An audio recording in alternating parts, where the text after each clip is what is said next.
Estamos de volta em Goiânia, 8 horas e 2 minutos. Vamos começar os debates aqui no Mundo em Sua Casa desta sexta-feira. Apresentar os nossos convidados, comentaristas. Primeiro, 2 advogados aqui na mesa hoje.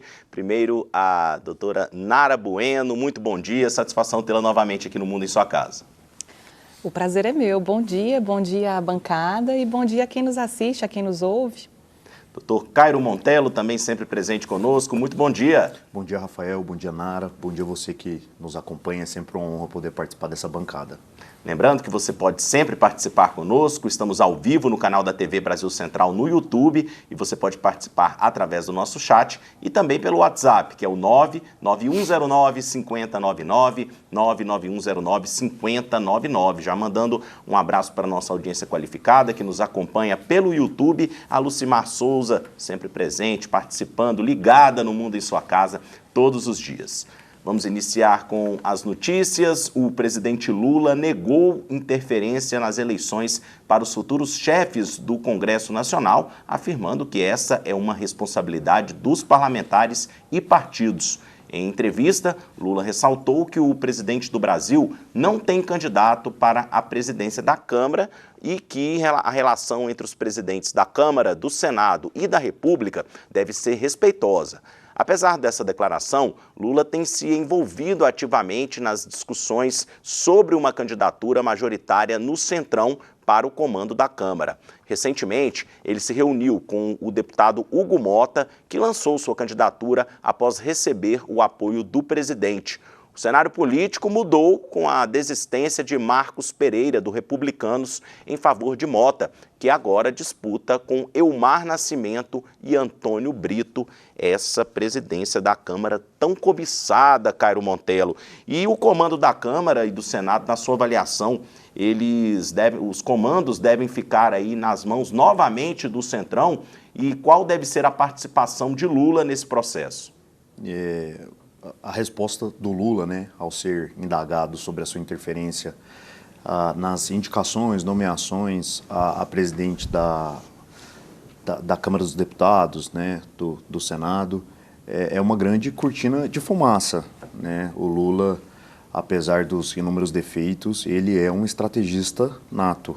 Nós sabemos que isso é uma cortina de fumaça. Ele fala para o público, fala para as redes sociais, fala para o ambiente político que não haverá uma interferência por parte dele, mas nós sabemos que nos bastidores, nas articulações, isso acontecerá, como aconteceu com todos os outros presidentes, e assim permanecerá. Nós sabemos que os presidentes das casas têm uma influência, uma interferência no governo federal, como, por exemplo, na questão orçamentária, que tem sido debatido bastante nas últimas semanas, nos últimos dias, e a governança dele, uma governança eficaz, a não interferência excessiva por parte dos parlamentares, depende, sim, dos presidentes da casa. Ele é o maior interessado que esses presidentes sejam ou aliados ou pessoas mais tranquilas, mais maleáveis de se negociar, de lidar. E nós temos a fala do presidente Lula sobre as eleições na Câmara e no Senado. Vamos acompanhar. O presidente do Brasil não tem candidato a presidente da Câmara. A presidência da Câmara é da responsabilidade dos partidos políticos e dos deputados federais. A presidência do Senado é da responsabilidade dos senadores e dos partidos políticos que compõem o Senado. Ao presidente Lula cabe a responsabilidade de tratar bem qualquer que seja o presidente, porque o presidente da Câmara ou do Senado não precisa do presidente da República. É o presidente da República que precisa deles. Doutora Nara Bueno, será mesmo que Lula não vai participar dessas eleições e até que ponto é importante para o presidente da República estar alinhado com o presidente da Câmara e do Senado? Olha, é importantíssimo esse alinhamento. Então, é óbvio que o presidente Lula ele tem esse interesse, sim, nessa questão, como tem todos os brasileiros. Porque, imaginem, hoje a gente tem a presidência da Câmara, significa muito poder na mão. Embora a gente não tenha o parlamentarismo vigendo no país, na verdade, a gente tem ali um presidencialismo de coalizão. Então, muito dependente da Câmara dos Deputados e do Senado Federal. Esses dias atrás, a gente não vai conseguir conversar sobre isso aqui, mas esses dias atrás eu ouvi um podcast que foi muito esclarecedor e eu até indico para quem estiver aí nos assistindo, nos ouvindo, que chama Lira. Os Jogos do Poder. É uma coisa assim, procurem nos streamings, porque é muito esclarecedor. Então, é óbvio que Lula, em relação a essa nossa discussão, né, é óbvio que Lula tem sim esse interesse e não podia ser diferente. Hoje, é impossível o executivo governar se não tiver ali o alinhamento do legislativo. E lembrando que essas eleições na Câmara e no Senado vão acontecer apenas em fevereiro do ano que vem, mas as articulações já começam agora. Ô, Rafael, e sobre os nomes, né, que estão sendo ventilados, eu acho bastante arriscados. Eu não sei se, de fato, esses nomes estão sendo ventilados. Então, nós tivemos aí agora o deputado Hugo Mota, se eu não me engano, conversando com o presidente Bolsonaro, já fazendo uma articulação também com o atual presidente Lira, mas eu acho um distanciamento muito grande de hoje para as eleições. Esse distanciamento é ruim por quê? Porque acontece uma corrosão.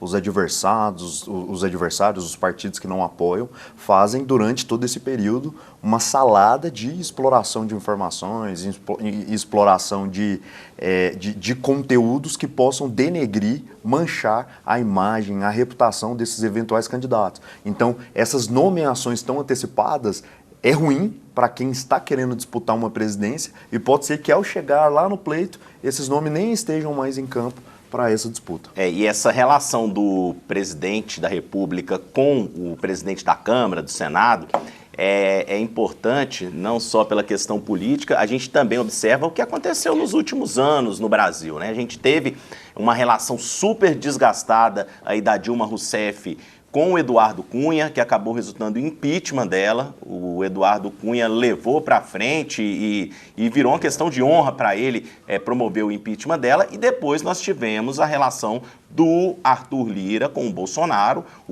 abrindo ali espaço muito grande para o Arthur Lira e para o Congresso Nacional dentro da gestão, inclusive com a questão do orçamento, que pesou bastante e, na verdade, Bolsonaro fez tudo isso também para evitar um possível impeachment, doutora Nara. Exato. Eu vou discordar do colega de bancada, do Dr. Cairo, por conta do seguinte. Eu acredito que numa república, numa democracia, o quanto mais a gente discutir os problemas coletivos, as pautas políticas, isso é um ganho. E não o contrário. Então, essa mentalidade de que a gente tem que discutir só no momento adequado, isso desgasta, no fundo, isso é o que corrói a nossa democracia.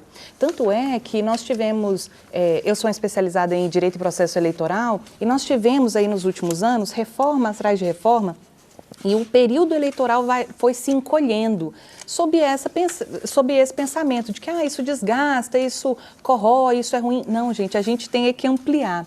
Essa discussão, ela tem que ser ampliada. Então, quanto mais for discutido, quanto mais for sabatinado, quanto mais esqueletos no armário forem desenterrados dessas figuras públicas, é melhor para a população. Então, sim, pode ser que lá no final, em fevereiro do ano que vem, nem tenha mais esses nomes, eles nem estejam mais competitivos. Mas isso é importante para a democracia. E essa indicação de que as pessoas estão interessadas e o meio político está se movimentando em relação a nomes, a possíveis nomes que chefiem, presidam a Câmara dos Deputados, isso é um bom indicativo, portanto. Quero, antes do Cairo participar, só registrar participações aqui dos nossos ouvintes, telespectadores e internautas. O Ramiro Bessa, ele está dizendo aqui que o Lula é um grande estrategista político e um grande mentiroso. Está aí na bronca com o Lula, o Ramiro Bessa. Tem também a participação do Luiz Roberto dizendo que Lula é filho da mentira, fala uma coisa e faz outra, promete picanha e entrega abóbora, tá? Aqui na bronca também, o Luiz Roberto com o presidente Lula. Cairo. Não, é só contrapor aqui a opinião da doutora, e eu concordo com a opinião dela. Eu acho que a discussão, os nomes, os debates, tudo isso faz bem para a nossa democracia. A exposição disso para o público, a exposição disso para o eleitor, a clareza, né? Quando a gente tem aquele tempo de saber quem é, por exemplo, o Hugo Mota, né, querendo ser presidente, a gente vai ter tempo de poder investigar, de saber quem ele é, quais foram os feitos, quais foram os projetos, qual o histórico político, qual que é a vida pessoal dele, etc. Agora, quando eu levo isso para o ambiente político, e eu olho todo o contexto histórico, quando alguém se expõe por um período muito longo, ele está levando, até numa linguagem mais popular, ele está levando rajada e tiro o tempo todo, de exposição para denegrir e eventualmente conseguir derrubar a candidatura dele. Aí o que nós vemos na maioria dos casos? Quem, por vezes, sai antes, ele acaba tendo uma corrosão durante a disputa eleitoral, chega no final, o sistema, com toda a sua força,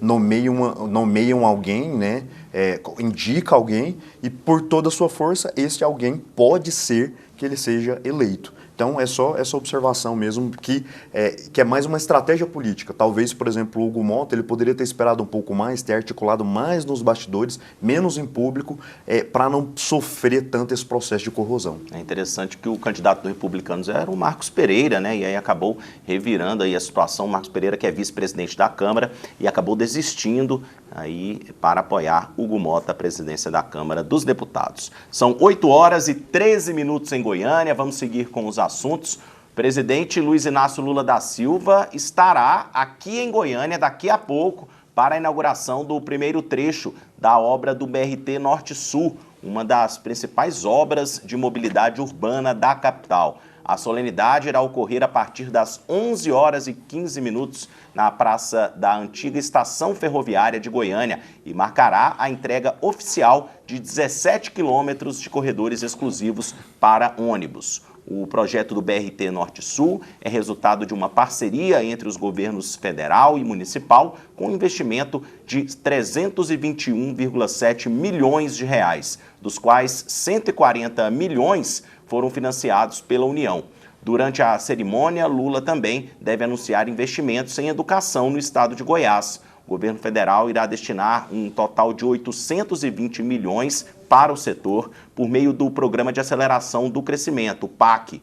Dentro dos anúncios, destacam-se a criação de novos campi de institutos federais em Cavalcante, Quirinópolis e Porangatu, além de um novo campus da Universidade Federal de Goiás, o UFG, na cidade ocidental. Além de inaugurar o trecho do BRT, a visita do presidente Lula à Goiânia terá também um tom político. Durante o evento, Lula deverá expressar seu apoio à candidatura de Adriana Corse, do PT, à Prefeitura de Goiânia. A deputada federal e delegada Adriana Corse é a única mulher na disputa pelo cargo e lidera a chapa do Partido dos Trabalhadores na capital. A presença de Lula na cidade é vista como uma estratégia para fortalecer a campanha de Corse na reta final das eleições municipais. No entanto, a campanha da candidata tem procurado evitar uma associação direta com o presidente em um contexto onde o eleitorado local se posiciona majoritariamente à direita. Doutora Nara Bueno, então, a primeira visita de Lula neste mandato ao estado de Goiás, a inauguração da novela do BRT e agora investimentos também federais na educação aqui no estado. Exato.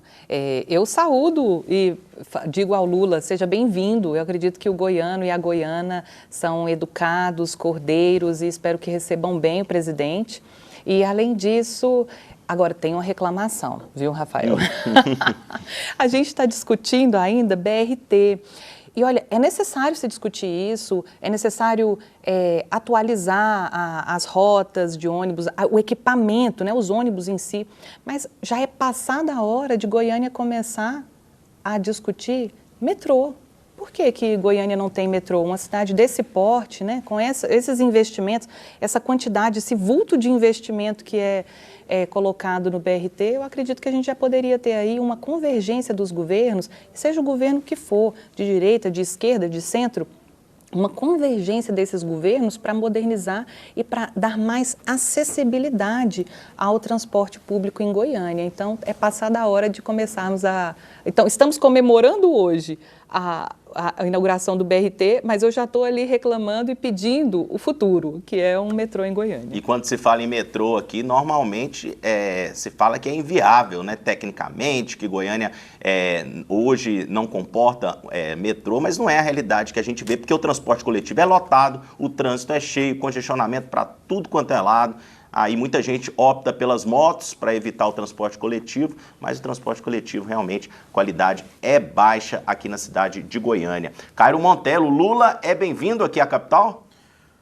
Olha, na região centro-oeste o Lula sofre uma rejeição superior a 70%. Em Goiânia ele sofre uma rejeição superior a 60%, se eu não me engano é 63%, 64%.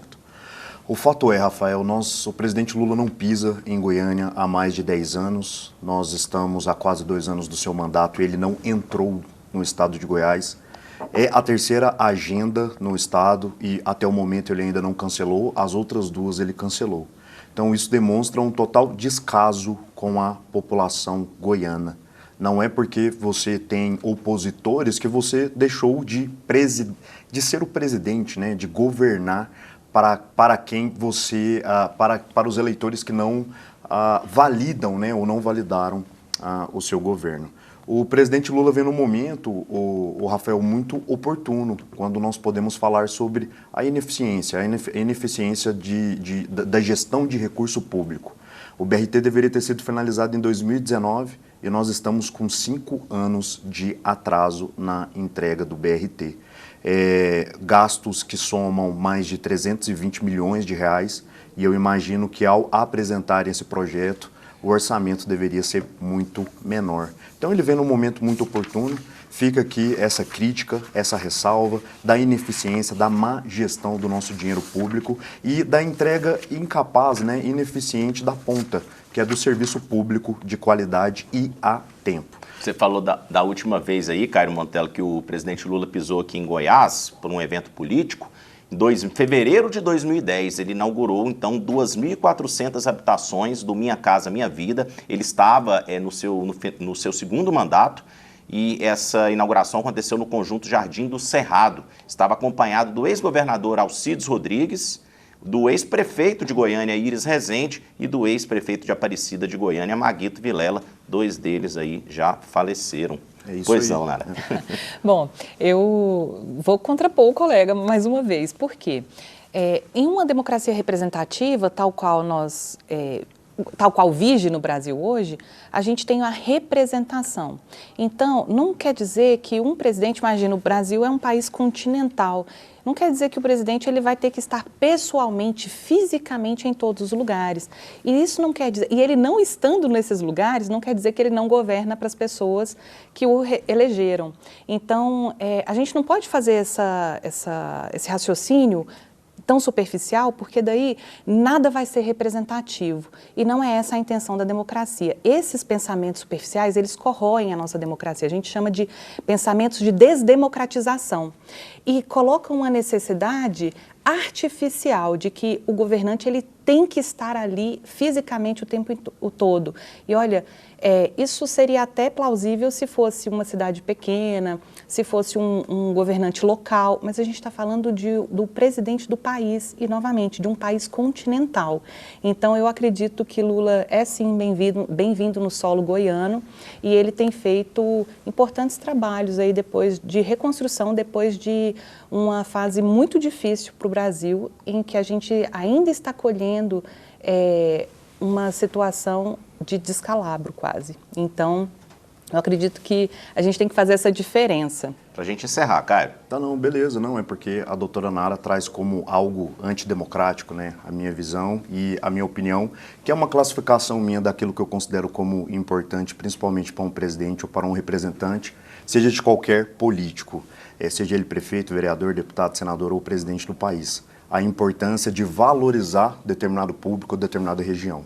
Nós estamos falando de um estado que é limítrofe ao Distrito Federal e não existe qualquer dificuldade para que o presidente Lula possa visitar e muito menos justificativa plausível para ele cancelar outras 2 agendas que ele ainda teve durante seu mandato aqui no estado de Goiás. O que é perceptível, né, e é a minha opinião, é que ele se sente extremamente desconfortável com os goianos, que na sua maioria são opositores e críticos ao seu governo. que a Brasil Central estará lá, eu estarei lá presente no evento daqui a pouco, com a visita do presidente Lula e a inauguração do BRT, da novela do BRT aqui na capital.